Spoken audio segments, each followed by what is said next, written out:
Good morning everyone. Time এখন 7টা, temperature -5, আর আজকে হচ্ছে চিল্লাই কালানের ডে 4।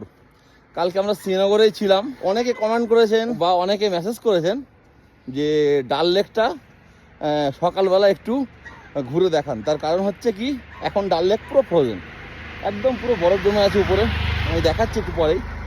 তো সেই জন্য আমরা দুজন বেরিয়েছি শুধু ডাল লেকটা ঘোরার জন্য। ঈশানী তো কোনো রকমে উঠবে না, ওকে পুরো টানতে টানতে একদম তোলা সকালবেলা। আর সত্যি অস্বাভাবিক ঠান্ডা, কিন্তু মজা আলাদা। একবার যদি উঠে ড্রেস পরে নেওয়া যায় তাহলে কিন্তু মজা আলাদা।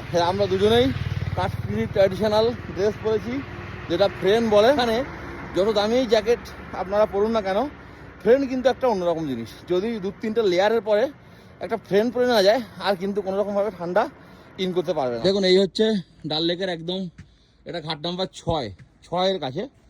এখানে লেয়ারটা হালকা আছে, তাও ভালোই বোঝা যাচ্ছে।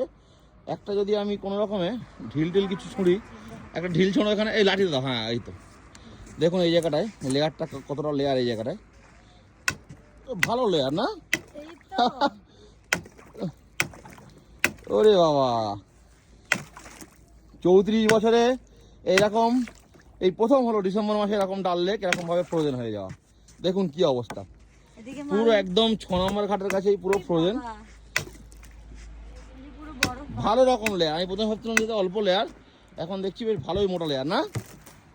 মোটা লেয়ার এখানে, এই তো